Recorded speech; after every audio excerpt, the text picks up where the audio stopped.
तो हम लोग आज बात करते हैं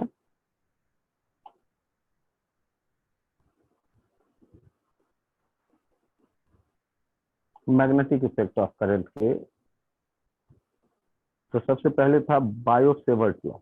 उससे पहले था कि सबसे पहले किसने ऑब्जर्व किया इसे, तो ऑब्जर्व किया ऑर्स्टेड ने। चैप्टर का नाम है magnetic effect of current, MEC। Revision देख रहे हैं। ऑर्स्टेड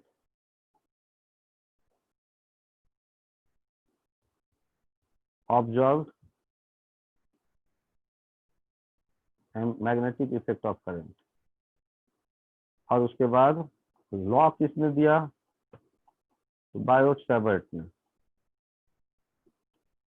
ये लॉ क्या कहता था, यदि कोई करंट कैरिंग एलिमेंट होगा तो करंट एलिमेंट जो है I रियल लेंथ का, इसके कारण r डिस्टेंस पे उस करंट एलिमेंट से थीटा एंगल पे मैग्नेटिक फील्ड कितना होगा। यहाँ जो मैग्नेटिक फील्ड होगा वो देखा गया, ये प्रोपोर्शनल है IDL के, प्रोपोर्शनल है साइन थीटा के, और इन्वर्सली प्रोपोर्शनल है r² के। तो dV के साथ जो कांस्टेंट आया वो आया μ0/4 IDL sign theta bye r², और ये dV आ गया कितना, μ0/4 IDL cross r cap by r²। और ये जो क्रॉस प्रोडक्ट है, इस क्रॉस प्रोडक्ट से हम लोग डायरेक्शन डिसाइड करते हैं। उसके लिए क्या करना होता है, DL के पैरेलल फिंगर्स को ले जाइए, राइट हैंड के थंब को DL और R जिस प्लेन में है उसके परपेंडिकुलर देखिए, इनवर्ड यहाँ देख रहे हैं, DL क्रॉस R इनवर्ड। तो यहाँ पर ये क्रॉस वाला DL क्रॉस R डायरेक्शन दे रहा है इनवर्ड। ये जिस प्लेन में होगा वायर और पॉइंट, वो उसके लिए पोजीशन वेक्टर आप R देख रहे हैं, DL से R डिस्टेंस पे, वो जो R और DL है, और DL का अपना कोई डायरेक्शन नहीं है, जिधर करंट है उसी डायरेक्शन में भी DL का डायरेक्शन लेते हैं, और IDL को कहते हैं करंट एलिमेंट। अब इससे इसका एप्लीकेशन था, पहला था D due to finite wire, wire मतलब करंट कैरिंग वायर।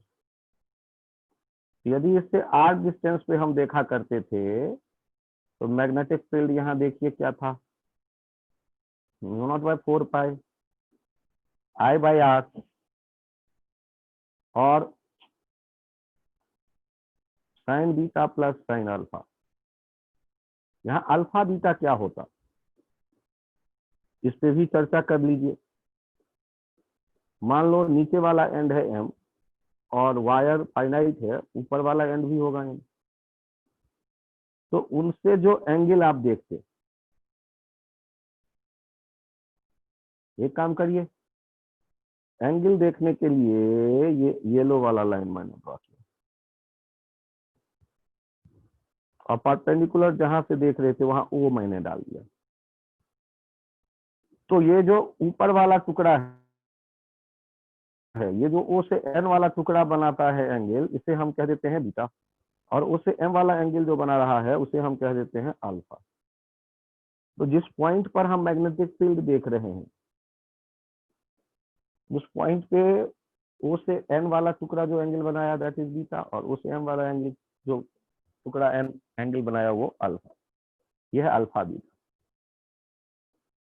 और इसके दो स्पेशल केस थे। पहला केस क्या कहता था, इसका केस 1,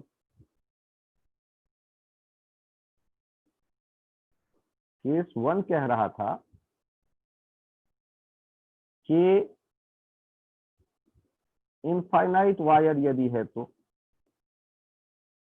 इनफाइनाइट वायर यदि है मतलब ये इनफाइनाइट तक जा रहा है करंट लेके, माइनस इनफाइनाइट से आके, तो अल्फा और बीटा दोनों क्या हो जाएगा, एन पॉइंट को और दूर ले जाओ और दूर ले जाओ तो बीटा बड़ा होते होते होते होते 90 तक हो जाएगा।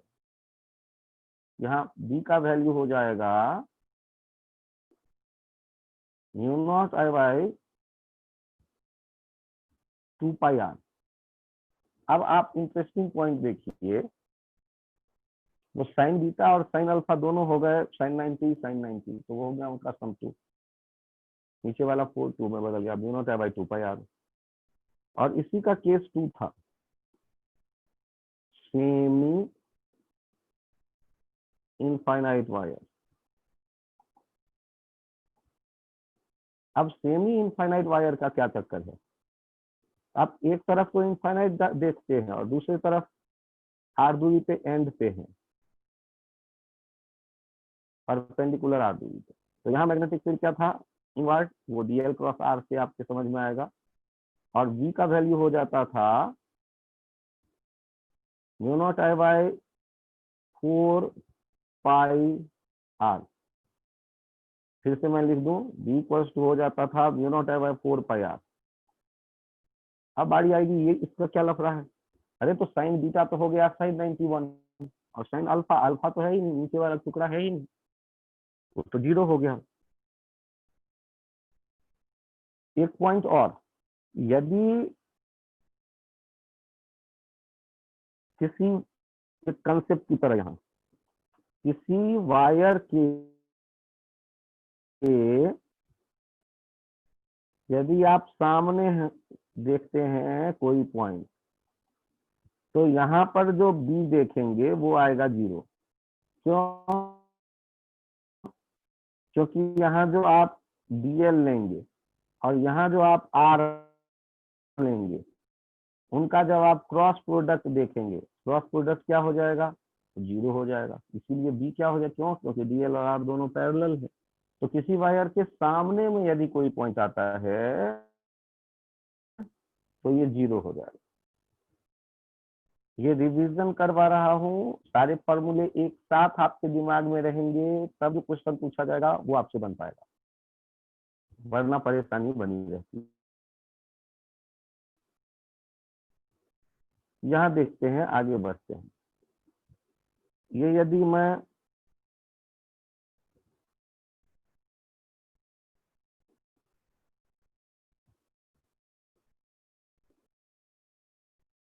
अब मैं यहाँ नया यदि चाहता हूँ पेपर,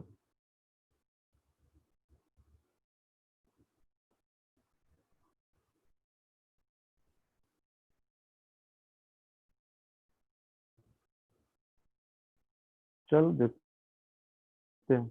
यदि ऐसा होता ड्यू टू फाइनाइट वायर वाला एक स्टेप,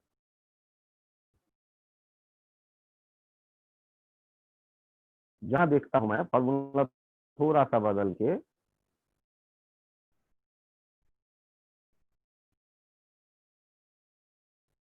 कि बायोसेवर्ट लॉ तक तो आप आ गए। एक वायर हमने लिया है कुछ इस तरह का, मैं अब वायर ले रहा हूं, कलर बदल रहा हूं,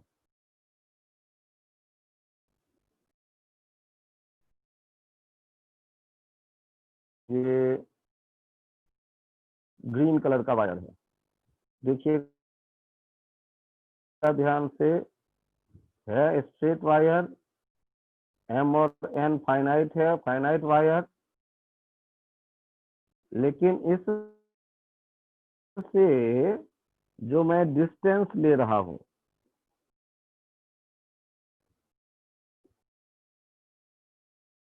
इससे जो मैं डिस्टेंस ले रहा हूं, ये डिस्टेंस है डी,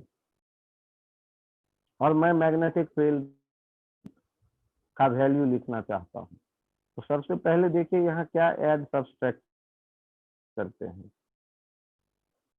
देखिए मैंने येलो कलर का पहले इसे एक्सटेंड किया वायर को, और फिर ये इस पे परपेंडिकुलर ड्रॉ किया और इसे कह दिया आर। अब अल्फा तो आपको यही दिख गया, ओ से एम ने जो एंगल बनाया, किस पॉइंट पर, इस पी पॉइंट पर, और ओ से एम ने जो एंगल बनाया ये आपने देखा, और ओ से एन ने जो एंगल बनाया वो देखिए।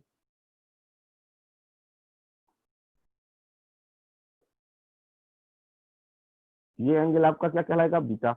अब जब आप इंटीग्रेट करते, तो इंटीग्रेट करते तो sine beta minus sine minus alpha होके साइन, वो प्लस साइन अल्फा हो गया था। यहाँ पर हम चेंज करते हैं, ये प्लस साइन नहीं रहेगा, माइनस साइन में बदल जाएगा। जो naught by 4 pi I by R, और बीटा से अल्फा तक, अल्फा से बीटा तक इंटीग्रेट करेंगे। इंटीग्रेशन में लिमिट एक बार upper limit sine beta minus sine alpha, जब वो माइनस अल्फा नीचे से रहता था टुकड़ा, वो से नीचे रहता था एम पॉइंट, तो वहां आ जाता था minus alpha, sine minus alpha minus sine alpha होके माइनस माइनस प्लस हो जाता था। तो आप गौर करिए, जब केस 1 यहाँ लिखा देख रहे हैं, देखिएगा ये ब्लैक से मैंने घेरा, इस केस 1 में अल्फा भी है और बीटा भी है, अल्फा नीचे है बीटा ऊपर है, दोनों में बीटा, लेकिन अल नहीं है। लेकिन इसमें यहाँ पर गौर करिएगा, ये अल्फा और बीटा दोनों ऊपर हैं, तो दोनों आप इंटीग्रेट करते वक्त लिमिट वो डिफरेंट फॉर्मूले में गए थे, उससे पता चलेगा ये sign beta minus sine alpha आएगा इसका रिजल्ट। ये पॉइंट थोड़ा टफ कहलाता है।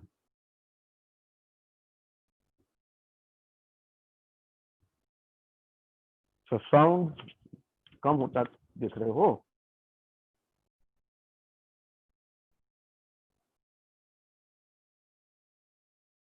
हेलो, साउंड आ रही है वेदांत, सुन पा रहे हो? यस सर, आ रही है।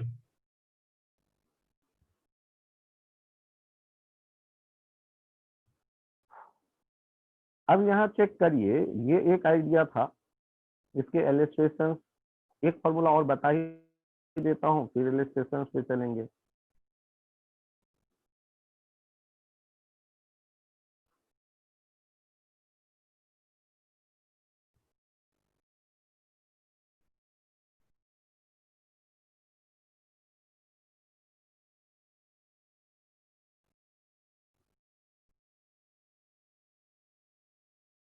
यदि हम लोग कोई लूप लेते, बी ड्यू टू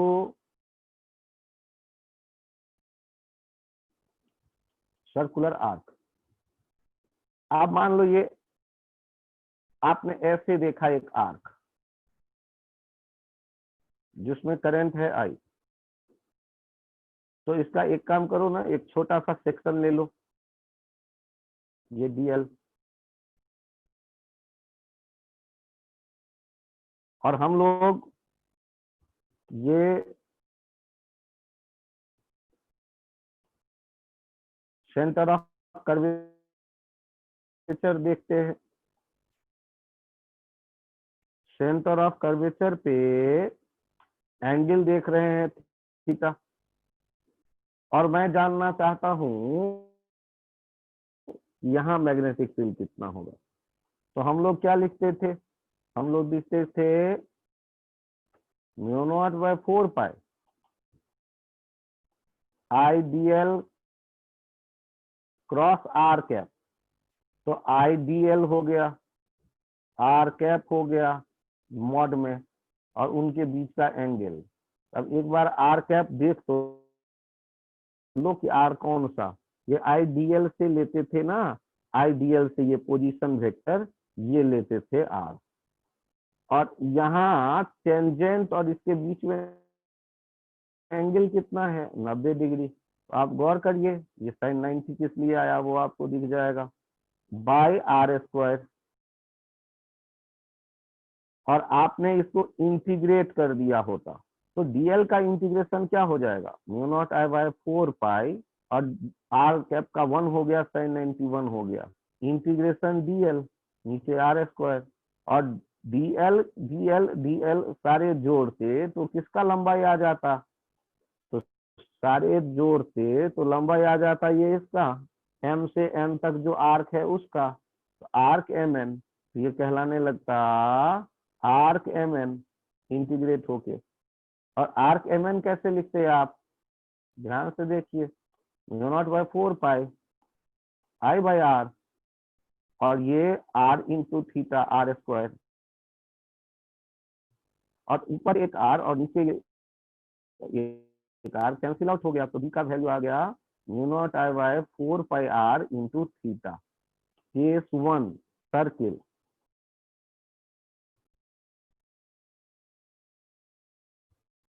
तो सर्किल के लिए बी कितना हो गया, mu not I by 4 pi R, और थीटा के लिए कितना,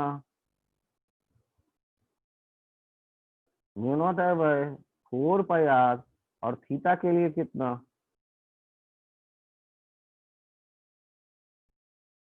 तो अभी सर्किल के लिए यदि देखें तो सेंटर पे 2 पाई बन जाएगा 360 डिग्री, ये हो जाएगा बी का वैल्यू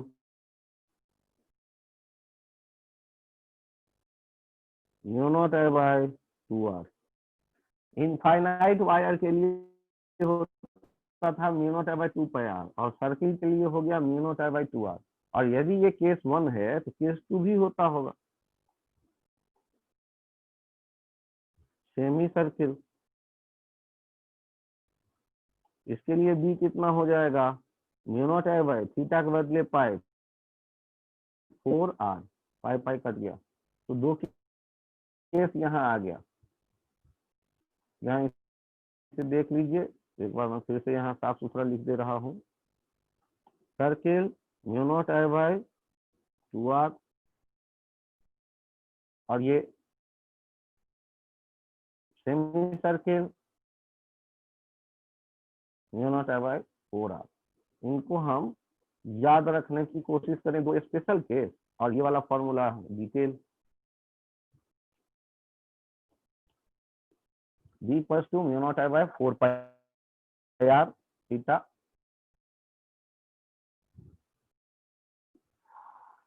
तो ये हमने याद कर लिया।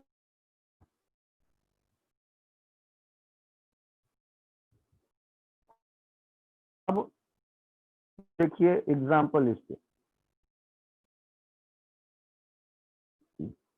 एग्जाम्पल के लिए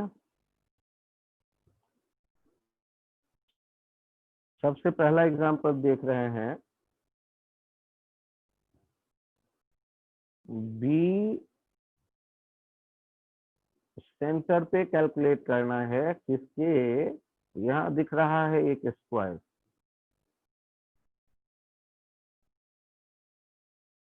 और करंट कैरिंग ये लूप है, लेंथ है एल। तो सॉल्व कर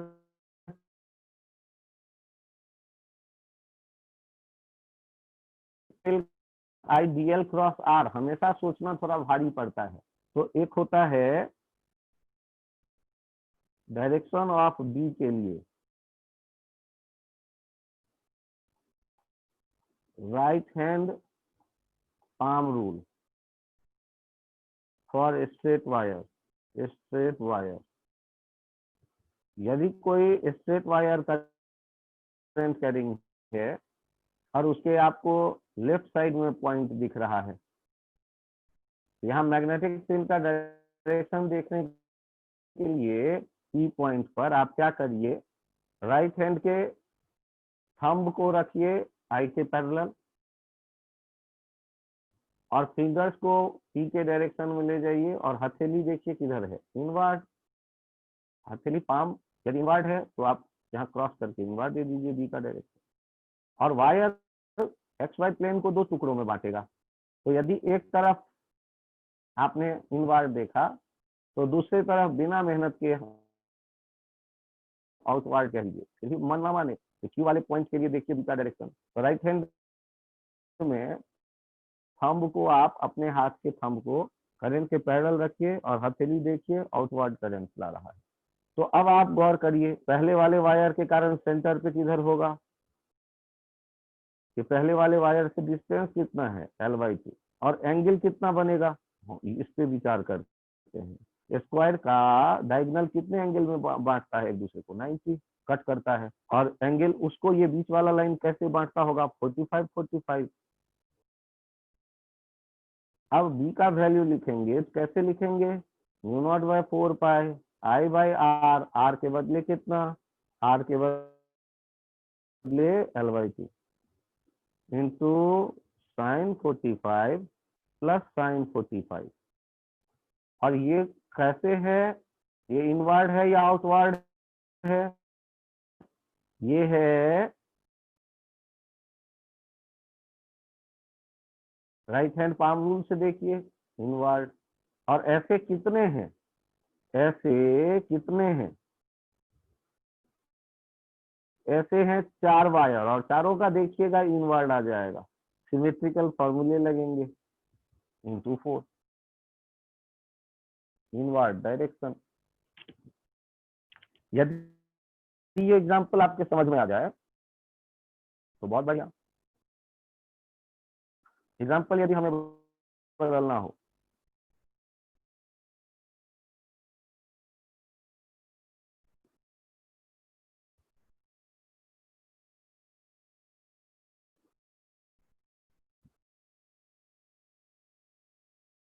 तो यहाँ चेक करिए, ये थोड़ा सा टफ आएगा। ध्यान से देखिए, ये एल एम और ये डी दूरी,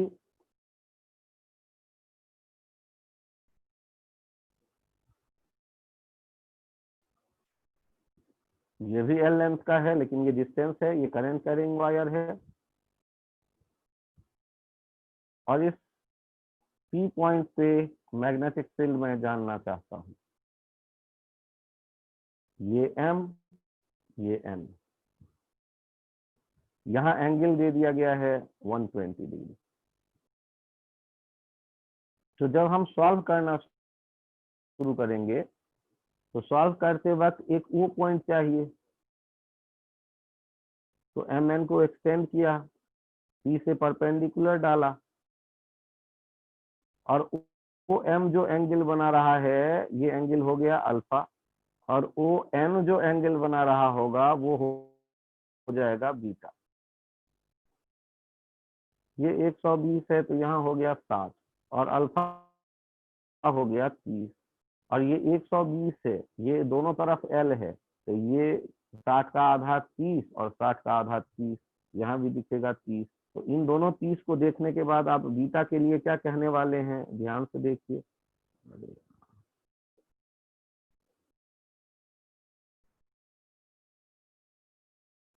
पहले तो ये थोड़ा सा, फिर मैं इससे कब 30 वाला ये लाइन देखूं, तो ये दोनों तरफ 30 आया, और बीटा कहाँ से कहाँ तक है? बीटा मैं देख रहा हूँ यहाँ से यहाँ तक, वो हो गया 30 प्लस 30, जबकि 60 डिग्री हो गया बीटा। अब बारी आता है कि अल्फा और बीटा आपको दिखने लगा, 30 डिग्री ये अल्फा दिखने लगा और उधर बीटा दिखने लगा। तो बी का वैल्यू क्या लिख देते हम लोग? बी का वैल्यू हम लोग लिख देते mu not by 4 pi I by R. अब हाँ, आर क्या हो जाएगा? बी कॉस 30, या L cos 30, L root 3/2, L root 3/2 sine beta that is sine 60। और अब प्लस नहीं होगा,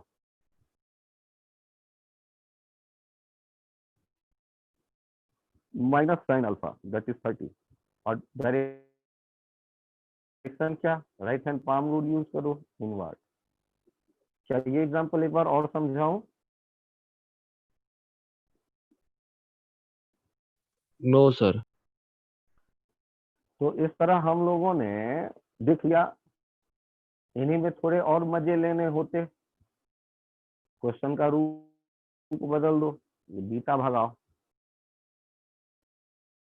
ये लाइन हटाओ, ये तो कह दिया डी, ये L हटा दो, ये N हटा दो, ये M तो है और ये वायर है इनफाइनाइट। अब यदि वो इनफाइनाइट वायर है एक तरफ, तब भी कितना होगा? यदि इनफाइनाइट वायर हो तो बी को कैसे सोचोगे आप? 90 ले लेंगे। तो ध्यान से देखिए, आपको ये तो दिया गया है डी, तो बीटा आपको दिखने लगा,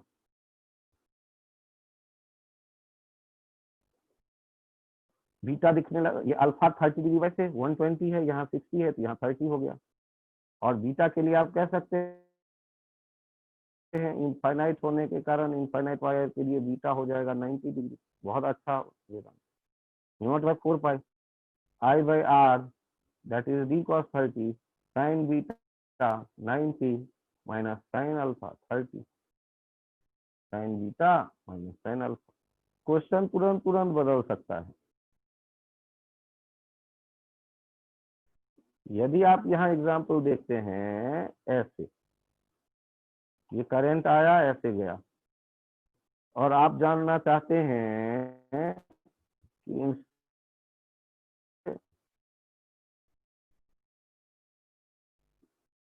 ये आर दोनों से डिस्टेंस पे है, ये भी 90 डिग्री, यहाँ भी 90 डिग्री, यहाँ बी का वैल्यू कैसे लिखेंगे आप?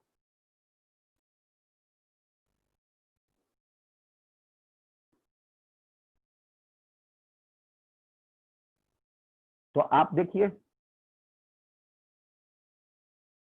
दो टुकड़े, दोनों वायर के कारण जो होगा, right hand palm rule use करके देखिएगा। करंट ये आई और आई एक ही करंट है।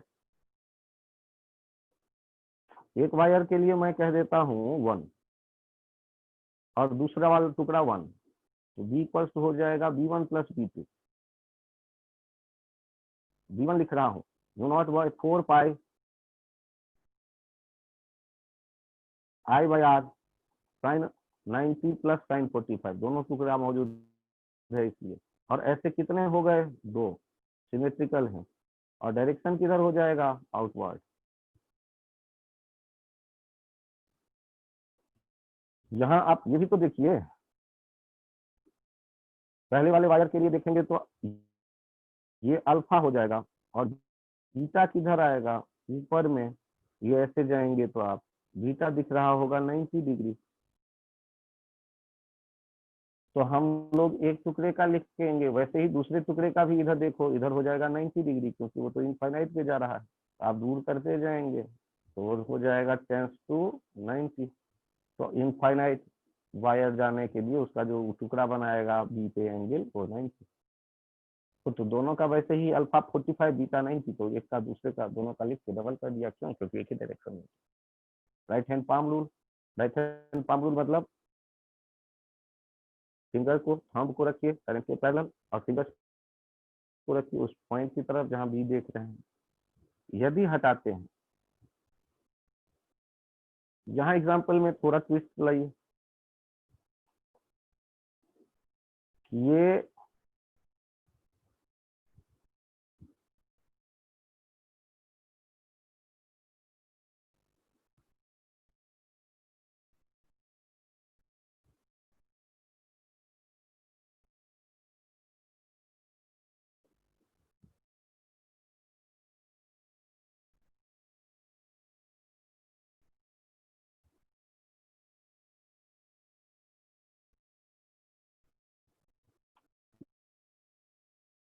रेडियस आर, करंट ऐसे आया, ऐसे आर्क बना और ऐसे चला गया, इनफाइनाइट से आया, इनफाइनाइट गया, और बी देखना चाहते हैं सेंटर पे। तो कैसे सोचा जाए? इसके 3 टुकड़े कर दो, 1 2 3। तो बी पर तो क्या लिखने वाले हो? B1 plus B2 plus B3, vector sum, तीनों का डायरेक्शन एक ही जैसा है। ये not I by 4 pi R sine 90 plus sine 45, नहीं साइन 90, क्यों साइन 90 भी मत करो। पहला क्या है, पहला वाला वायर कहाँ से शुरू होगा, जहां टेंजेंट बना है उससे ऊपर। सेमी वो सर्किल में फिर से एक बार ड्रॉ करूं।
ये सेमी इनफाइनाइट वायर,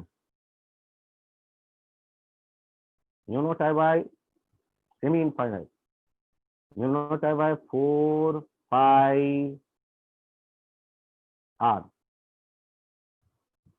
प्लस दूसरा कौन सा, आर्क। आर्क के लिए mu not by 4 pi I by R into theta 5/2 90 degree, plus फिर से semi infinite mu not I by 4 pi R, और ये सारे के सारे किधर आ रहे हैं, आउटवर्ड, इसीलिए सब सम कर दिया। तो इस तरह बहुत से क्वेश्चन हमें मिल जाएंगे जिनमें ये सब काम कर सकते हैं हम लोग। किसी को 3D में कन्वर्ट करना होता है, 3D में कन्वर्ट करना होता है, एक एग्जांपल केवल दिखा दूं। ऐसे आया, इस प्लेन में चक्कर लगाता है और ऐसे चला गया, ये इनफाइनाइट, ये इनफाइनाइट, ये था एक्स, ये था वाई, ये था जेड, और अब इसमें करंट जाता देख रहे हैं, आई आई आई। बात क्या करनी है, तो रेडियस दिया गया है आर, बी ढूंढना है सेंटर पे, बी सेंटर पे कितना होगा ये हम जानना चाहते हैं। आप गौर करिए, यहाँ 3 टुकड़ा देखिए, 1 2 3, V1 क्या होगा, semi infinite mu not by 4 pi R, और डायरेक्शन किधर होगा, वो आप वेक्टर्स की तरह लिखना शुरू करिए। ये कौन से प्लेन है, एक्स जेड प्लेन है, एक्स जेड प्लेन के या तो आप या डाउन, तो एक्स जेड प्लेन के किधर जाते दिख रहा है, थंब को रखिए आई के डायरेक्शन में, वो जो पहला वाला वायर है उसके, और फिंगर्स को रखिए ओरिजिन की तरफ, तो हथेली नीचे की तरफ दिखाएगा माइनस जे। V2 की बात करेंगे, semi circle X Y plane में, इनवर्ड मतलब माइनस के कैप, और formula semi circle mu not I by 4 R, कैसे, माइनस के कैप। और जो अगला है वो किस प्लेन में दिख रहा है, वो दिख रहा है एक्स और वाई वाले प्लेन में, उसके कारण भी सेंटर पे आ रहा है माइनस के कैप, तो वो B3 वाला semi infinite mu not I by 4 pi R minus minus के कैप, माइनस के कैप। तो हम लोग अब यदि देखना चाहें तो बी निकल आएगा, B1 plus B2 plus B3। ये थोड़ा सा सीरियस हो जाता है, इसमें आपको डायरेक्शन देखना यदि समझ में आने लगे, इसका मतलब है आप एक कदम और आगे बढ़ गए। सर B3 का माइनस के क्या कैसे होगा, समझ नहीं आया। एक बार बताना फिर से। सर B3 का माइनस के कैप कैसे होगा, समझ नहीं आया। तीसरे वाले का यस। सेमी सर, तीसरा वाला किस प्लेन में कहलाएगा, तीसरा वाला कहलाएगा एक्स और ये वाई डैश वाला प्लेन। देखो एक्स वाई डैश वाला दीवार, ये देखिए सेमी सर्किल था ना एक्स वाई प्लेन में, और उसी के लाइन में ये एक्सटेंड हो गया, मतलब एक्स वाई प्लेन में ये है। अच्छा, आपको यदि देखना हो किसी क्वेश्चन में बदलाव करके ये जो वायर है नीचे गया हो तीसरा, वो वाई जेड प्लेन में हो, तो देखिएगा यदि मुझे इसे वाई जेड प्लेन में देखना होता तो डायग्राम कैसे चेंज करते।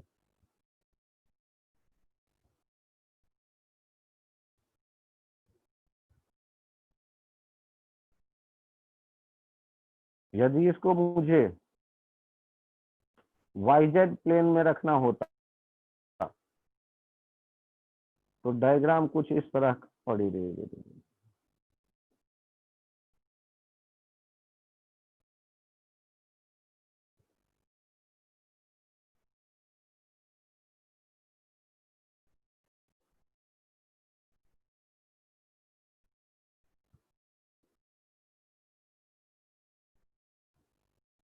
मतलब आप यदि देखते, ये अब जो वायर दिख रहा है ये तीसरा वाला वायर कहाँ चला गया, ये ध्यान दीजिएगा, तीसरा वाला वायर चला आया ये वाई जेड वाले प्लेन पे।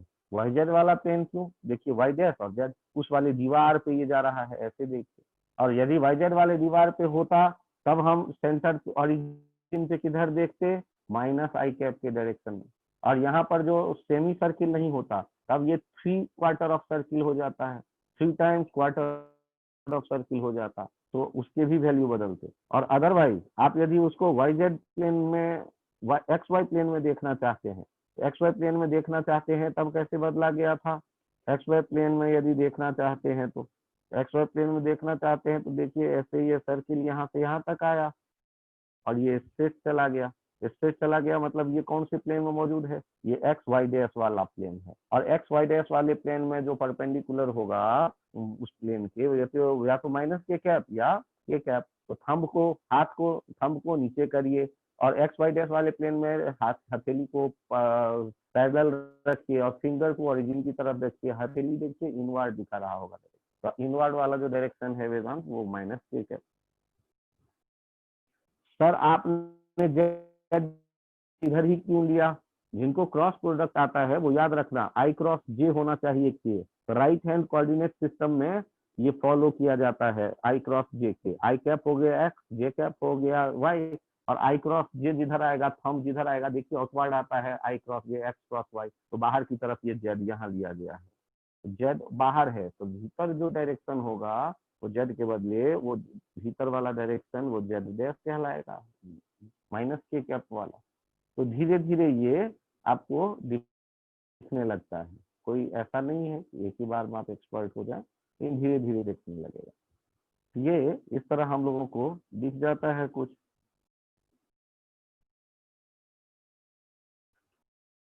तो हम लोग ऐसे ही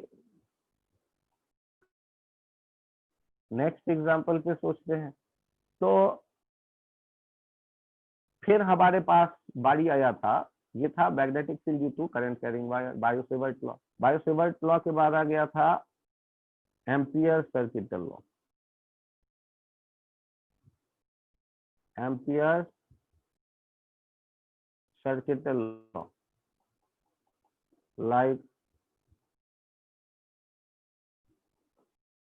गॉस लॉ। तो गॉस लॉ जैसे था इलेक्ट्रोस्टैटिक्स हो, वैसे ये मैग्नेटिक फील्ड में है एम्पियर सर्किटल लॉ। ये क्या कहता है, बी डॉट डी एल, यदि किसी लूप के अक्रॉस हम इसे कैलकुलेट करते थे तो ये क्या हो जाता है, म्यू नॉट आई इनसाइड। वो जो लूप है, मान लो मैंने एक जगह देखा ये I1 करंट, दूसरी जगह देखा ये I2 करंट, तीसरा देखा ये I3 करंट, चौथा देखा ये I4 करंट, पांचवा देखा ये I5 करंट, छठा देखा ये I6 करंट, ऐसे बहुत से देखे। और मैंने क्या किया, एक लूप चुना, मैंने ऐसे लूप चुना, इसे कह दिया एम्पीरियन लूप। अब मैं किसी एक पॉइंट पे आया लूप के, यहाँ मैंने क्या किया, यहाँ डीएल लेंथ चुन लिया और यहाँ बी का वैल्यू देखा, कुछ तो होगा बी का वैल्यू, मान लो बी का वैल्यू इधर आ रहा है इस जगह। ये भी किसके कारण है, यहाँ जितने स्पेस में है wire I1 I2 I3 I4 I5 उन सब का रिजल्टेंट। अब यदि मैं इस जगह कैलकुलेट करता हूँ इस एम्पीरियन लूप के लिए B dot DL, B dot D, ऐसे ही छोटे टुकड़ों का सम mu I inside, mu I inside, mu naught I inside, और आई इनसाइड अभी कौन सा है I6 plus I4 minus I2, I6 plus I4 दोनों एक जैसे हैं इनवर्ड, और I2 अपोजिट है तो माइनस। तो आप जो एम्पीरियन लूप चुनते हैं, ये लूप करंट एलिमेंट इनके भीतर जितने दिख रहे हैं उन सब का टोटल सम जो नेट अलजेब्रिक सम होगा करंट का वैल्यू वो इंटू म्यू नॉट ये बी डॉट डी एल के बराबर आ जाएगा। तो जब आई इनसाइड कहते हैं तो लूप के भीतर वाला आई, और जो बी डॉट डी एल में बी लेते हैं वो बी होता है स्पेस में नेट सारे करंट एलिमेंट के कारण जो नेट मैग्नेटिक फील्ड दिख रहा होगा वो डीएल वाले एलिमेंट के पास वो होता है मैग्नेटिक फील्ड बी। ऐसे ही लूप के क्रॉस एक साइक्लिक वे में चलते हैं चाहे क्लॉकवाइज या एंटी क्लॉकवाइज, और बी डॉट डी एल इकट्ठा कर लेते हैं हर एक छोटे छोटे टुकड़ों पे चल करके। जैसे यहाँ वाला टुकड़ा हुआ, फिर यहाँ वाला टुकड़ा हुआ, मान लो बी वहाँ ऐसे आ रहा है, फिर यहाँ वाला टुकड़ा हुआ, फिर वहाँ बी ऐसे आ रहा है, मान लो यहाँ वाला टुकड़ा हुआ, ये बी आया, ये डी एल आया, यहाँ वाला टुकड़ा हुआ, ये बी आया, ये डी एल आया।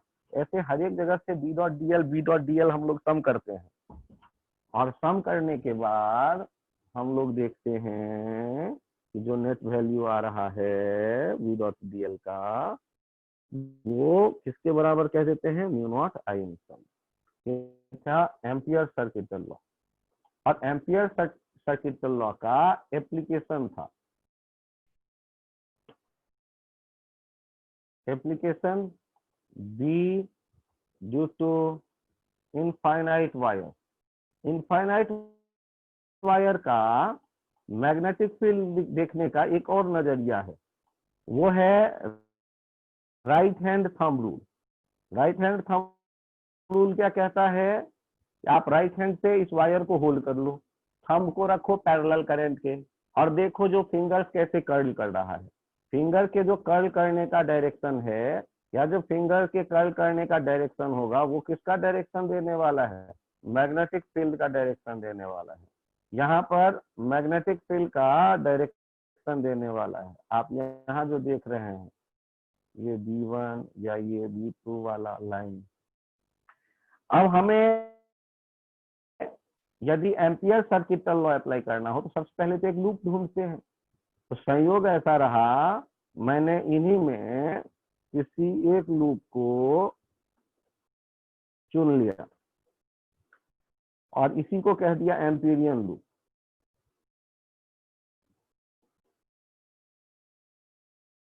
और एम्पीरियन लूप लेने के बाद ये है डीएल, और यहां पर था आई डीएल, और ये है B.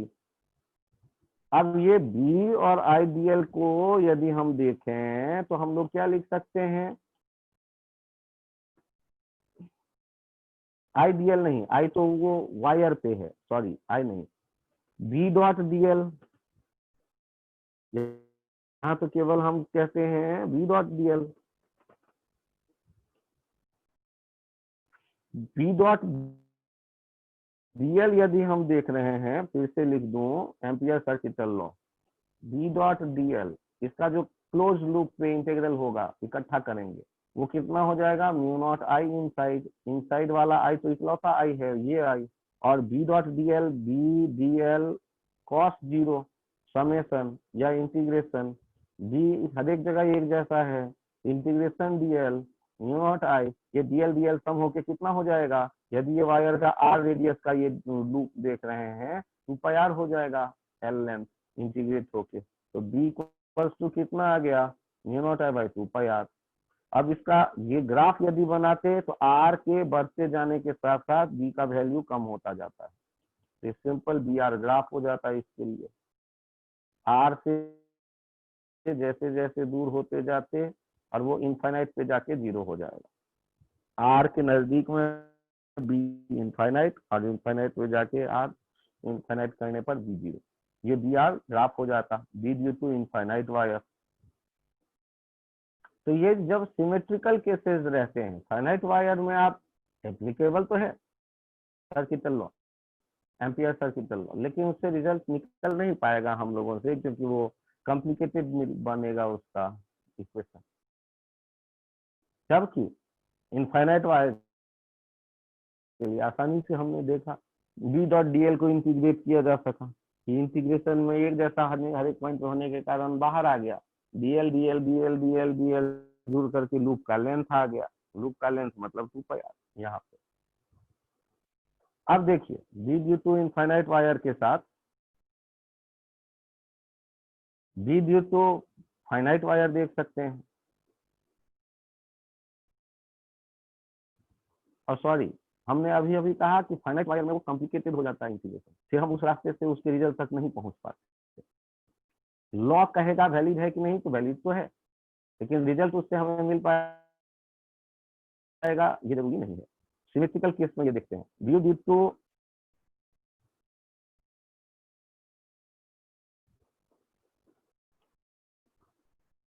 Due to hollow cylindrical wire,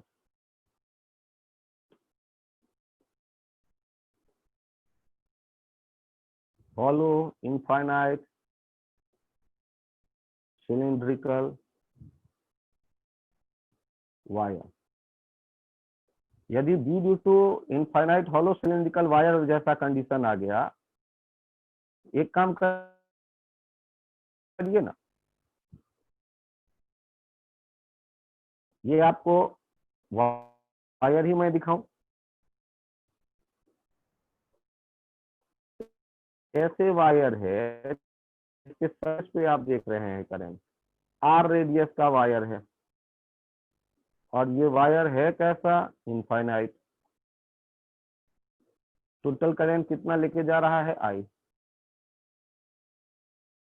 तो दो केस होंगे, inside R is less than R, तो बी हो जाएगा 0, क्योंकि आई इनसाइड वहां यदि लूप लेकर के ढूंढेंगे तो 0 आ जाएगा। और case 2 outside R is greater than R, तो इसके लिए हम लोग वही याद रखते हैं जो इनफाइनाइट वायर का था, mu not I by 2πr। तो हम इसका यदि बी आर ग्राफ बनाएंगे, बी आर ग्राफ, तो आर डिस्टेंस तक कैसा आएगा, आर डिस्टेंस तक तो ये ऐसे ही आएगा, सरफेस पे एक खास वैल्यू दिखेगा, उसके बाद फिर ये कम होता चला जाएगा। तो ये हम देख रहे हैं दूसरा एप्लीकेशन, यदि हॉलो पाइप है। इसी तरह तीसरा एप्लीकेशन है, यदि सॉलिड पाइप होता, सॉलिड पाइप होता तो हर एक पॉइंट पे निकल रहा है करंट, टोटल करंट है आई। अब यदि हम देखते इसका रेडियस भी है R capital, case 1 inside R is less than और इक्वल्स टू आर,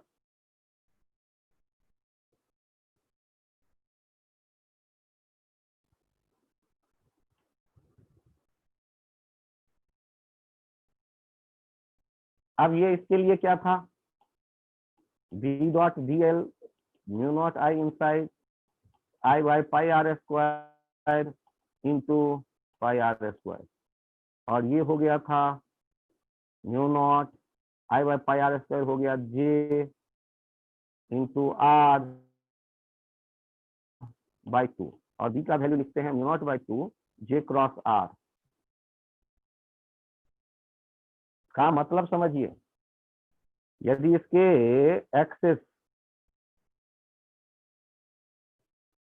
एक्सिस से आर दूरी पे आप एक एम्पीरियन लूप लेते, तो मैग्नेटिक फील्ड टेंजेंट के ही अलोंग तो आता, तो मैग्नेटिक फील्ड आप कहीं भी देखना चाहते हैं, तो मैग्नेटिक फील्ड देखते वक्त आप देखिए जे का डायरेक्शन तो करंट के डायरेक्शन में होता है, करंट डेंसिटी, और आर का डायरेक्शन आपको ये पोजीशन के लिए दिख रहा है। तो जे क्रॉस आर आप देखेंगे जे और आर दोनों के परपेंडिकुलर होगा, जे और आर दोनों के परपेंडिकुलर, ये टेंजेंट ही तो इसका निकल करके आएगा। तो टेंजेंट के अलॉन्ग में जे क्रॉस आर, ये J cross R D mu not by 2 J cross R, या ऊपर वाला फॉर्मूला आप देखते हैं जो यहाँ आया है mu naught J R by 2, तो भी चलेगा। और इसमें केस 2 क्या है, outside, R is greater than R, तो तब फिर वही हो जाएगा mu not I by 2 pi R. इनका ग्राफ कैसा बन जाएगा, आर के बढ़ने के साथ साथ ये बढ़ता जाएगा आर दूरी तक, सरफेस तक, और बाहर जैसे ही आप निकलेंगे तो ये कम होता दिखेगा इनफाइनाइट तक। तो जो एप्लीकेशन पार्ट है, इस एप्लीकेशन पार्ट में दो चीजें हैं, अलग अलग केस के बी का फॉर्मूला और फिर बी आर का ग्राफ, वो आपको ध्यान रखने हैं। यदि ध्यान रखते हैं तो वेल एंड गुड, नहीं ध्यान रख पाते हैं तो मिस करेगा इस तरह के क्वेश्चन।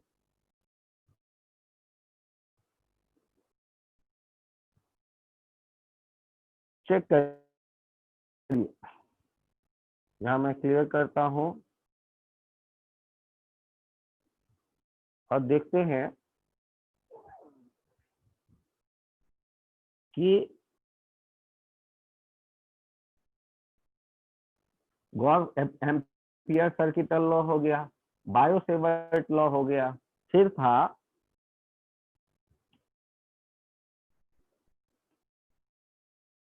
फोर्स ऑन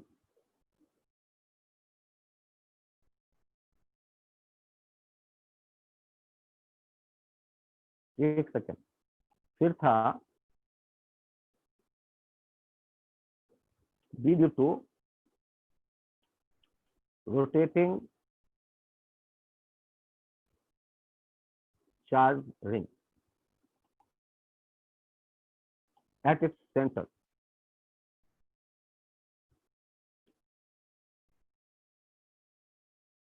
अब देखिए एक चार्ज रिंग है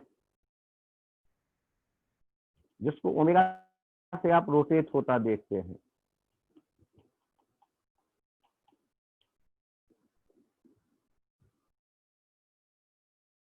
तो आप मुझे ये बताइए,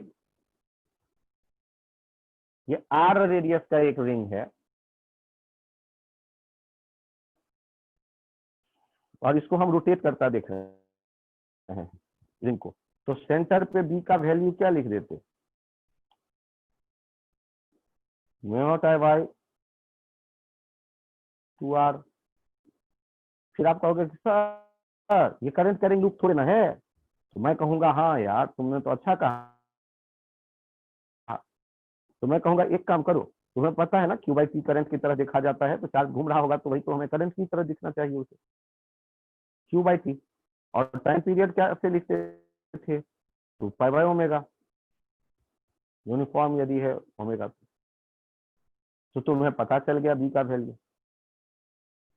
यदि यहां पर एग्जांपल होता next,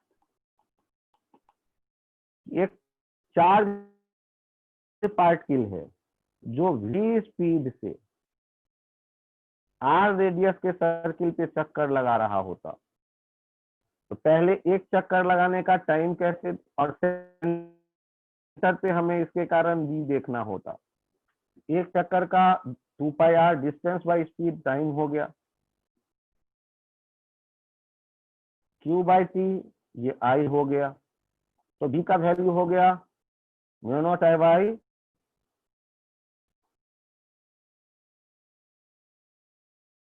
mu naught I by 2r।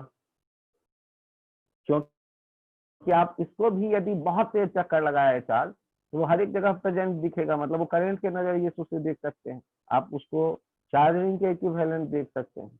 तो म्यू नॉट बाई 2r हो जाएगा v का वैल्यू। डायरेक्शन इन सब के लिए, मूविंग चार्ज के लिए, सर्कलिंग लूप के सेंटर पे जो मैग्नेटिक फील्ड देखते हैं उसके लिए right hand thumb rule use करते हैं। और राइट हैंड थंब रूल होता है कि फिंगर को कर्ल करिए चार्ज करंट के डायरेक्शन में सर्किल के, और थंब उसके एक्सिस के पैरेलल रखो, या तो आउटवर्ड या इनवर्ड। तो अभी राइट हैंड का थंब किधर आ रहा है? आउटवर्ड, दोनों ही केस में आउटवर्ड। तो मतलब ये v का जो वैल्यू दिख रहा है वो किधर दिख रहा है? सेंटर पे, आउटवर्ड। लेकिन एक लफड़ा है, यदि एग्जांपल बदल दिया जाए और आपसे कहा जाए कि ये एक माइनस क्यू चार्ज चक्कर लगा रहा है v से r रेडियस पे, तब भी तो करंट का डायरेक्शन क्या लेंगे आप? तो चक्कर जैसे लगा रहा है माइनस क्यू, उसके अपोजिट। और राइट हैंड थंब रूल से बीच सेंटर पे क्या दिखने वाला है? इनवर्ड। और फॉर्मूला वही रहेगा जो आप यहाँ बगल में देख रहे हैं, T 2πr/v I Q by T, minus Q by T लिखने की कोई आवश्यकता नहीं है, v mu naught by 2r। तो एक सेट ऑफ क्वेश्चंस आ गया जिनमें चार्ज रिंग रोटेट कर रहा था या चार्ज पॉइंट मूव कर रहा था सर्कुलर पाथ पे, या इसी का एडवांस होता है चार्ज रिंग के बाद चार्ज डिस्क। चार्ज डिस्क, अब यदि कोई चार्ज डिस्क की कहानी कहे तब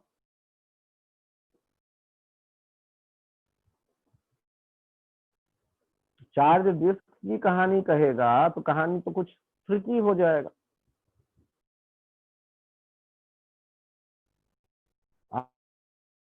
अब मान लो एक डिस्क बना भी लेते हो, उस पे चार्ज भी दिखा देते हो, अब है कि सेंटर पे कितना होगा बी, ये हम जानना चाहते हैं। तो क्या करो, आप इसके सेंटर से आर दूरी पे आकर के डी आर वेट का एक टुकड़ा ले लो और उस पे देखो जो चार्ज कितना है D Q.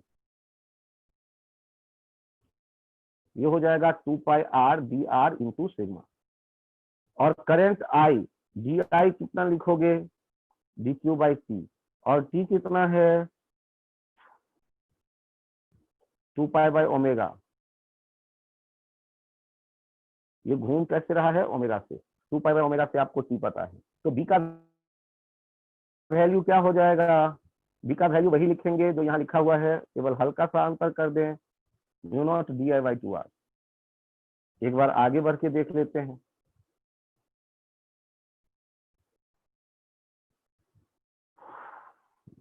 Mu naught by 2r D I के बदले D Q by T. D Q कितना? 2πr dr sigma. D Q by T कितना? 2π/ओमेगा, ओमेगा ऊपर भेज दिया। डी आई के बदले हो गया D Q by T, D Q by 2π/ओमेगा। और अब आप चेक करिए, ये 2π भी चला गया, इंटीग्रेशन कर दीजिएगा 0 से r तक। Mu naught by 2r sigma है,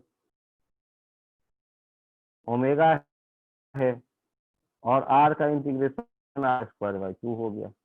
एक r भी कैंसिल आउट हो गया, तो b का वैल्यू आ गया mu not sigma omega r/4।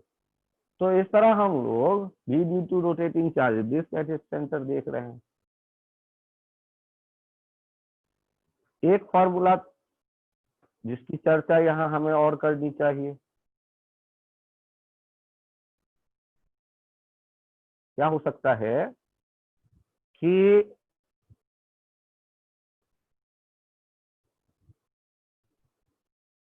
B due to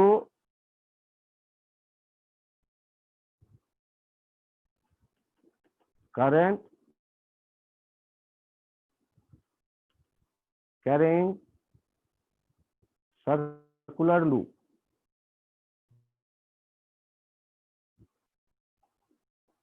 at a point on its axis। इस फॉर्मूले का भी चर्चा जरूरी है। यदि किसी सर्कुलर लूप के जिसका की रेडियस है r, x डिस्टेंस पर जाकर के हम b का वैल्यू देखते हैं, राइट हैंड थंब रूल से b का डायरेक्शन दिख जाएगा, μ0/4 pi i r square bye, यहाँ ध्यान दीजिएगा 4 पाई मैंने आदतन लिख दिया, होता है μ0 i r square by 2 r square plus x square to the power 3/2। Calculus apply करके आपने डिराइव करना सीखा है इसे। और आप चेक कैसे करते हैं, व्हेन x 0 तो b एट सेंटर, b का वैल्यू कितना हो जाता है, μ0 i r स्क्वायर बाय 2, नीचे देखिए r क्यूब, देखिए क्या आ गया, μ0 i बाय 2r। हाँ वही आ गया, इसका मतलब कहानी सही है, सेंटर पे तो हम लोगों ने याद किया हुआ। b due to current carrying circular loop at a point on its axis. तो b due to current carrying circular loop at a point on its axis हम देख रहे हैं। यदि इसी तरह से हम आगे बढ़े तो नेक्स्ट पॉइंट आ जाता है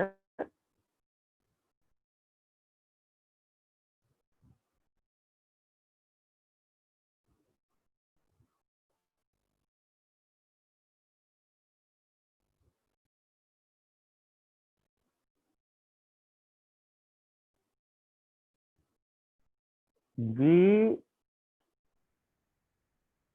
ड्यू टू मूविंग चार्ज। कभी कभी ये भी इंपॉर्टेंट हो जाता है कि आपको मूविंग चार्ज का भी पता चले। मान लो ये q चार्ज है, v स्पीड से जा रहा है, इससे r डिस्टेंस पे थीटा एंगल पे मुझे देखना है कि v का वैल्यू कितना। तो याद करो आपके पास क्या था formula, μ0/4 pi i dl cross r cap by r square, ये करंट एलिमेंट के लिए था। यहाँ लफड़ा क्या है कि आपको i नहीं पता, μ0/4 पाई i हो गया dq बाई dt, और dl भी आपको नहीं पता,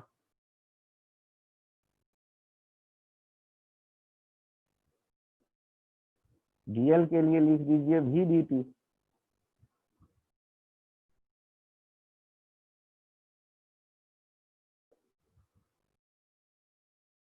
और ये क्रॉस आर कैप, ये dt dt कहाँ चला गया, dt dt देखिए कैंसिल आउट हो जाएगा,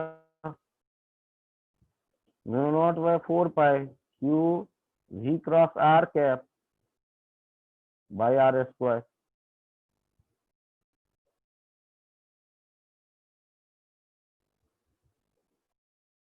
तो ये है b का फॉर्मूला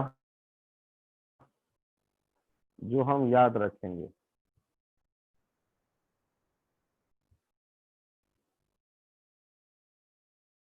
या ऐसे देखिएगा, ये इन चीजों पे निर्भर कर रहा है, b प्रोपोर्शनल है Q V sine theta by R square के, और कांस्टेंट आ जाएगा μ0/4 pi Q V sine theta by R square.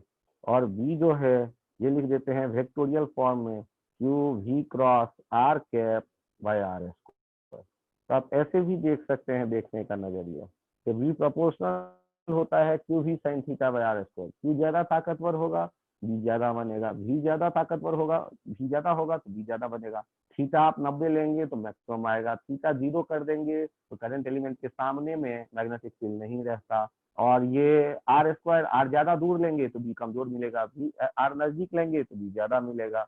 ये ऐसे भी देख सकते हैं, एक्सपेरिमेंट से देखा गया कि बी का जो वैल्यू था, ये चार्ज के अबाउट, चार्ज की वेलोसिटी, चार्ज से डिस्टेंस पॉइंट की, और चार्ज से वेलोसिटी और वो पोजीशन वेक्टर जो था पॉइंट का, जहां भी देख रहे थे, के बीच का एंगल थीटा साइन थीटा पे डिपेंड करता दिख रहा है।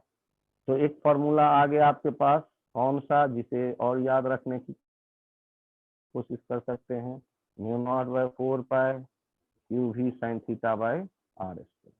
डायरेक्शन आप सोच लेंगे, या तो current right hand thumb rule use करके, या वी क्रॉस आर से, वी क्रॉस आर कैप। यदि साइन 90 डिग्री हो गया तो हम लोग कह देते हैं mu not by 4 pi Q V by R square. आगे बढ़ते हैं। अब जब हमें ये पता चल गया कि मूविंग चार्ज मैग्नेटिक फील्ड बनाता है, और मूविंग चार्ज में यदि वो मैग्नेट वाली ताकत है, तो एक मैग्नेट दूसरे मैग्नेट से इंटरेक्ट करता है, तो किसी मैग्नेटिक फील्ड में यदि कोई मूविंग चार्ज होगा तो उस पर भी फोर्स लगेगा। तो नेक्स्ट पॉइंट आ जाता है force on moving charge in external magnetic field B. मान लो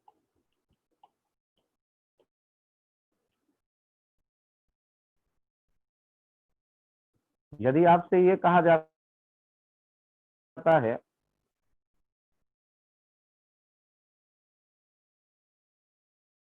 ऐसे मैग्नेटिक फील्ड है, एक क्यू चार्ज को आप थ्रो कर रहे हैं v स्पीड से थीटा एंगल पे, तो इस पे, इस चार्ज पे फोर्स लगता जो है, वो फोर्स किस पे प्रोपोर्शनल दिख रहा है, Q V B sine theta के प्रोपोर्शनल दिख रहा है। और हम बी का ऐसा यूनिट इस तरह का लेते हैं कि ये प्रोपोर्शनलिटी कांस्टेंट 1 हो जाए, एफ हो जाता है Q V B sine theta. ये F Q V cross B direction के साथ वैलिड रिजल्ट देता है। तो जो हमें याद रखना है वो एफ क्या आ रहा है, Q V cross B. Experiment कर करके देखा गया, एफ किस पे निर्भर कर रहा था, directly proportional to Q, directly proportional to V, directly proportional to V, directly proportional to sine theta, where theta is angle between V and B. और बाद में देखा गया कि ये क्यू वी क्रॉस बी वाले फॉर्मेट से आपको मिल जाएगा, फोर्स ऑन मूविंग चार्ज। अब यदि हम ये देखें तो एफ जो होगा ये परपेंडिकुलर होगा किसके, वी के। क्रॉस प्रोडक्ट का ये रिजल्ट है। एफ जो होगा, यदि ये वी क्रॉस बी से मिल रहा है, एफ वी और बी जिस प्लेन में है उस दोनों के परपेंडिकुलर होगा। यदि एफ वी और बी दोनों के परपेंडिकुलर होगा, इसका मतलब यदि मुझसे कोई कहता है work done by magnetic field, तो ये 0 होगा। क्यों? क्योंकि जब जिधर भी होगा उसी डायरेक्शन में डिस्प्लेसमेंट होगा वी डी टी, और डिस्प्लेसमेंट और फोर्स के बीच, मैग्नेटिक फोर्स के बीच 90 डिग्री का एंगल है, तो वर्क डन क्या हो जाता है, एफ एस कॉस थीटा। तो 0 होगा हर एक छोटे छोटे सेक्शन में। तो ये फोर्स मैग्नेटिक फील्ड में चार्ज के स्पीड को नहीं बदलेगा।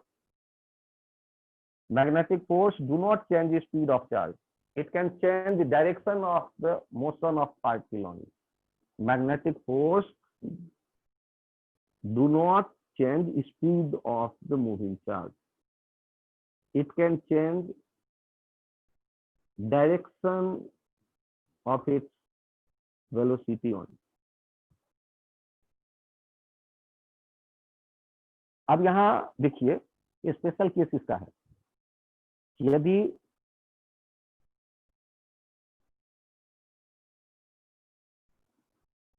हम कहते हैं circular path,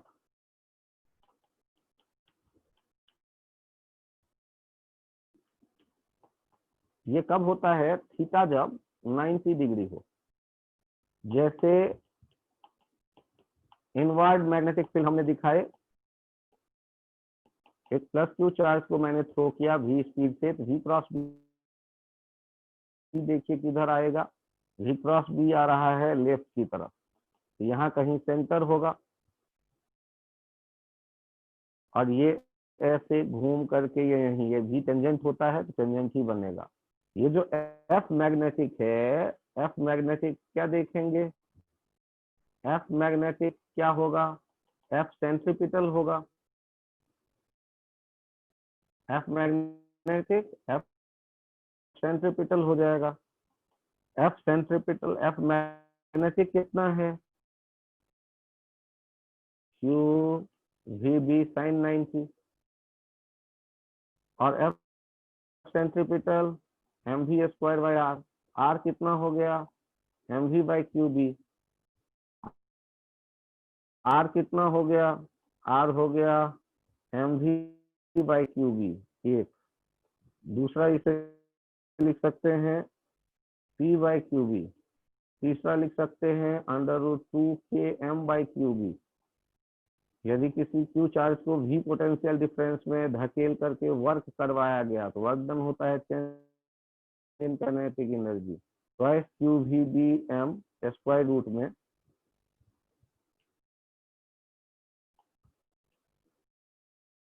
kinetic energy, kinetic energy, work done by qb। इनमें से कोई भी यूज किया जा सकता है कॉन्टेक्स्ट के हिसाब से, और ये वेरी वेरी इंपॉर्टेंट फॉर्मूला होता है। फिर आप सर्कुलर पाथ जैसे देखते हैं,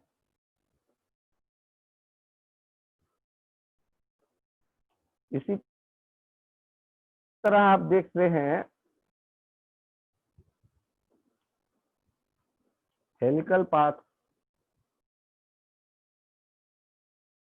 theta not equals to 0, theta not equals to 90, तब जो पाथ बनता है थीटा नॉट इक्वल्स टू 180। जैसे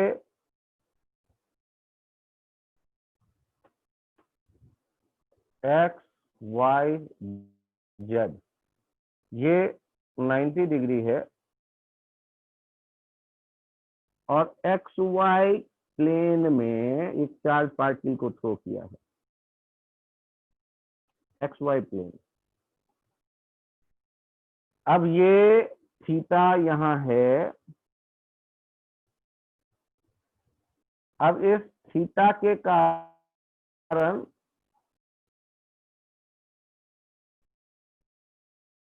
हम लोग यदि देखें मैग्नेटिक फील्ड वो दिया गया है B, और B और V के बीच का एंगल है ये थीटा। इस आइडिया इसका पाथ कैसा होगा एनालाइज करने के लिए देखिए, सबसे पहले एक बार इस डायग्राम को फिर कॉपी करें और फिर V के दो कंपोनेंट देखें, एक V sin थीटा जिसे V परपेंडिकुलर मैं कह देता हूं, और एक V cos थीटा जिसे मैं V पैरेलल कह देता हूं। ये x, ये y, ये z।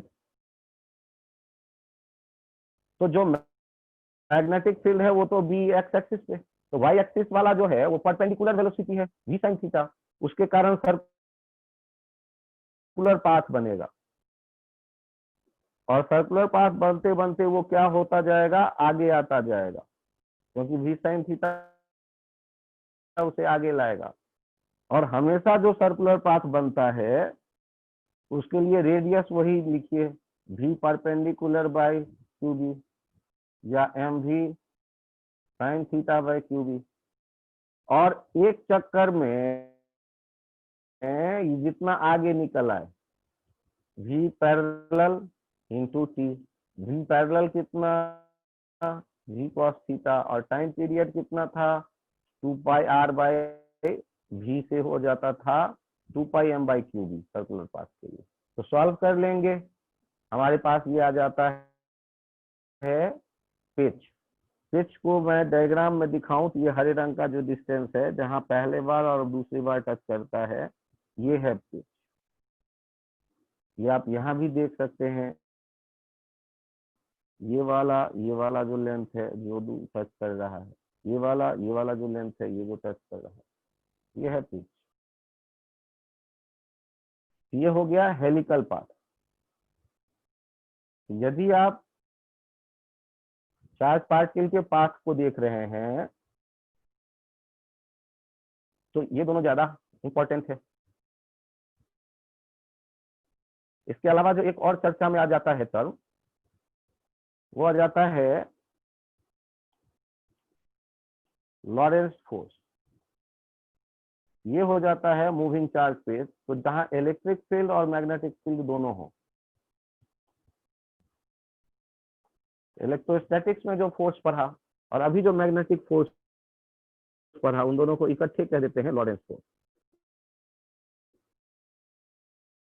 और कभी कभी ऐसा सीन आ जाता है, यह है बी, ये है ई, वो क्यू चार्ज को इधर वी से थ्रो किया गया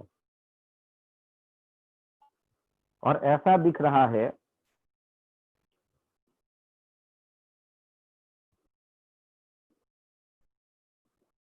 कि क्यू ई इस तरफ लग रहा होगा क्यू चार्ज से,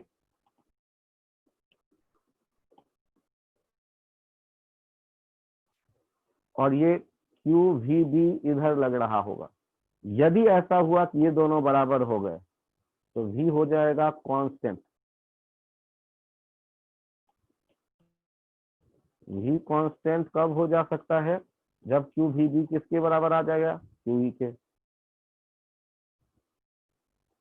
ई बराबर वी बी एक रिलेशन आ गया। और ये ऐसे यदि एक दूसरे के परपेंडिकुलर हो इसी ऑर्डर में, कि वी क्रॉस बी जो हो, वी क्रॉस बी डाउनवर्ड आया और क्यू ई ऊपर आया अपवर्ड, ये दोनों एक दूसरे को कैंसिल आउट कर दें। मतलब यदि ये फोर्स ऊपर वाला ग्रीन जो दिख रहा है, यदि ये जीरो हो जाए तो path will be straight. Then charge particle will move on a straight path. Then charge particle will move on a straight path. When Lorentz force is zero. फिर आगे कहानी आया था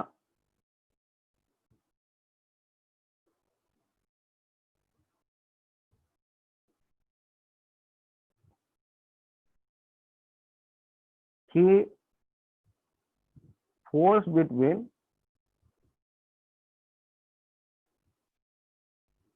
two current carrying wires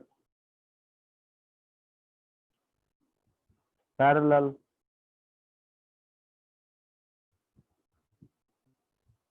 उससे भी पहले आया था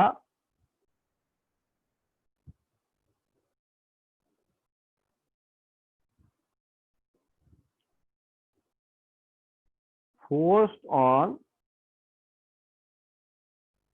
wire in magnetic field,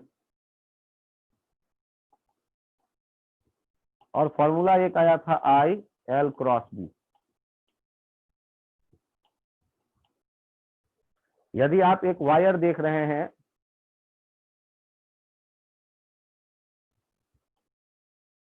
magnetic field है और इसमें एक वायर देख रहे हैं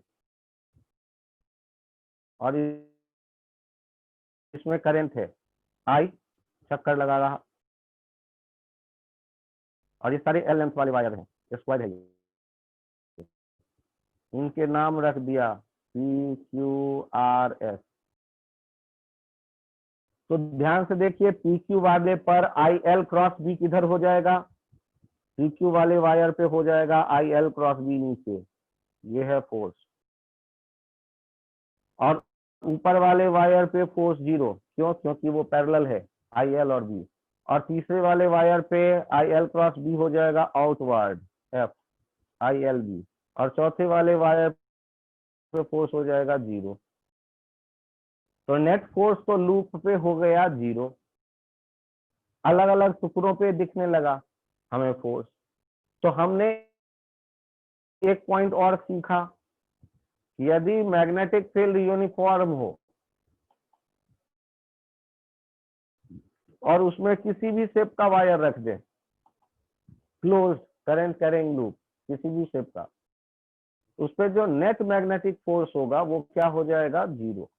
इसको ऐसे भी याद रखते हैं, करंट कैरिंग लूप एक डाइपोल होता है और डाइपोल पे नेट फोर्स मैग्नेटिक फील्ड में जीरो होता है।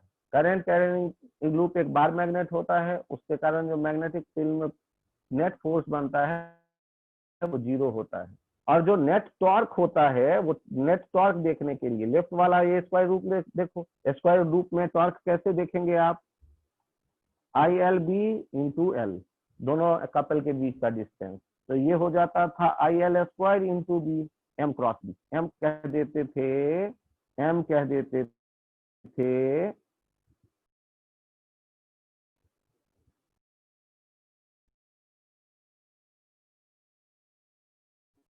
टॉर्क आ गया एम क्रॉस बी, एम कह देते थे आई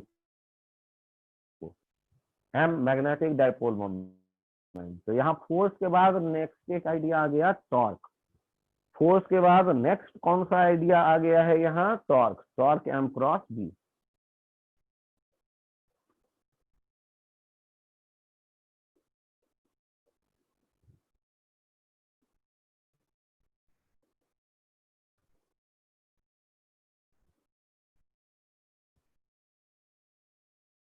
अब सोचो कि यदि इसका इंटरेस्टिंग एक क्वेश्चन बनाया जाए,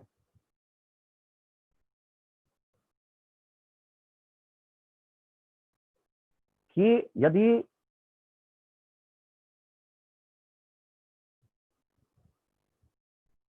एक मैग्नेटिक फील्ड है यूनिफॉर्म और इसमें एक लूप रखा हुआ है सेमी सर्कुलर, इसका रेडियस है आर, और आपको मैग्नेटिक फोर्स इस एम एन लूप पे बताना है।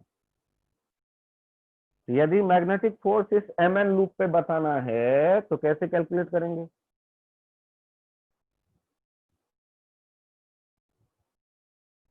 तो मैग्नेटिक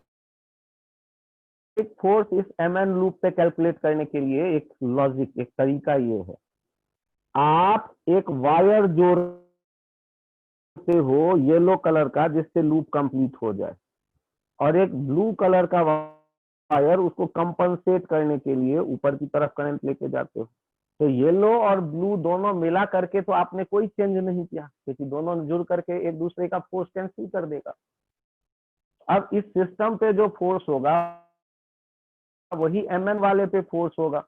मतलब आपसे मैं कहूं तो जो आप ये एम एन देख रहे थे, इस पे जो फोर्स होगा और जो आप इस पे देख रहे हैं, ये वाला हटाओ, येलो से कंप्लीट कर दो, और इस पे जो फोर्स होगा प्लस ब्लू वाले पे जो फोर्स होगा, ये फोर्स और ये फोर्स एक ही जैसे होने चाहिए ना। मैग्नेटिक फील्ड कौन सा है, मैग्नेटिक फील्ड याद दिला रहा हूं, यही है बी। तो लूप पर तो जीरो हो गया, तो इस पे क्या होगा, I L B, I L cross B inward, यही हो जाएगा नेट फोर्स। एल के बदले कौन आ जाएगा, आई टू आर बी इनवर्ड, यही एफ नेट होगा। वो एम एन वाले पे जो एफ नेट होगा, जो ब्लू वाला वायर है इस पे जो फोर्स होगा वही हो जाएगा एम एन वाले आर्क पे फोर्स। तो आज मैंने ये सारे आइडिया एक बार आपको रिवाइज करवाने की कोशिश की, कहानी कंटिन्यूड रहेगा। आप लोग एच सी वर्मा के 2 चैप्टर्स घर में ट्राई कर सकते हैं। एक चैप्टर में दिया गया है motion of charge particle in magnetic field या force on charge particle on magnetic field, पहला, और उसके बाद आया हुआ है मैग्नेटिक इफेक्ट ऑफ करंट दूसरा चैप्टर, ये दोनों चैप्टर आपके कंप्लीट हो सकते हैं इतने आइडिया के साथ। अब जो चैप्टर है तो एक उसमें आता है EMI, इलेक्ट्रोमैग्नेटिक इंडक्शन, जिसके लिए मैंने सोचा था कि एक बार फ्लक्स आप समझ लें थोड़ा सा, फिर वो फ्लक्स का वेरिएशन से इलेक्ट्रोमैग्नेटिक इंडक्शन वाले चैप्टर में जाएगा। तो अगले टर्न पे उसे देखते हैं। अभी के लिए इतना ही। Thank you, bye bye. Shikhar, हो गया रिवीजन? हेलो सर हो गया। शिखर, यस सर हो गया। हो गया रिवीजन आप लोगों का? अभी के लिए इतना ही रखते हैं। Thank you, bye bye. Bye sir.